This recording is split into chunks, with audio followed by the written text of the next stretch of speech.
Deesa માર્કેટયાર્ડના 30 ડિરેક્ટરોને notice, ગાંધીનગરનું તેડું. Deesa ખેતીવાડી ઉત્પન્ન બજાર સમિતિ છેલ્લા 2 વર્ષથી ચાલી રહેલા વિવાદોના વંટોળમાં વધુ ઘેરાઈ છે.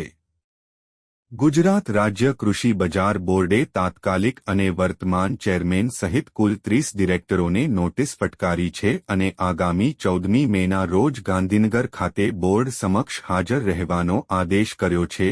ખેડૂતોની હિતની સંસ્થા ગણાતી ડીસા માર્કેટયાર્ડમાં છેલ્લા કેટલાક સમયથી રાજકીય ખેંચતાણ જોવા મળી રહી છે, જેના કારણે તેની પ્રતિષ્ઠા ખરડાઈ રહી છે. અગાઉના ચેરમેન ગોવાભાઈ રબારીના કાર્યકાળ દરમિયાન થયેલી કથિત ગેરરીતિઓની તપાસ હજુ ચાલુ છે. ત્યારબાદ ગોવાભાઈ રબારી ભાજપમાં જોડાતા તેમને નવી ચૂંટાયેલી બોડીમાં ચેરમેન બનાવવામાં આવ્યા હતા, પરંતુ ત્યારથી જ મેનેજિંગ ડિરેક્ટરોએ તેમનો સતત વિરોધ કર્યો હતો અને ભાજપના મહુડી મંડળ સમક્ષ ચેરમેન બદલવાની માંગણી પણ કરી હતી. હવે ગુજરાત રાજ્ય કૃષિ બજાર બોર્ડે અગાઉના ચેરમેન માવજીભાઈ દેસાઈના સમયગાળામાં થયેલા વિવિધ કામો અંગે તપાસ હાથ ધરી છે.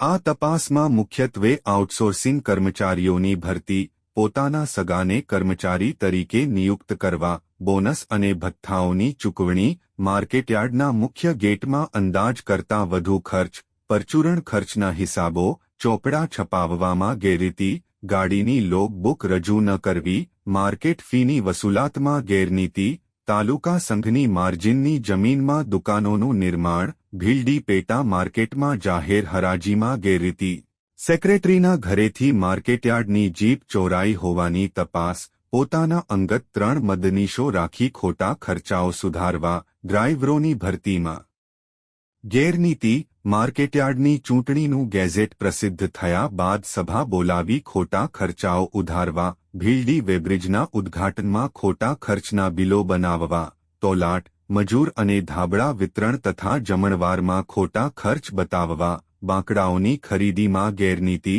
માળી રમેશ નેમાજીને ઊંચી કિંમતની જમીન સસ્તા ભાવે આપવી અને આંબાના છોડની ખરીદીમાં ખોટા ભાવો દર્શાવવા સહિત કુલ 28 મુદ્દાઓનો સમાવેશ થાય છે.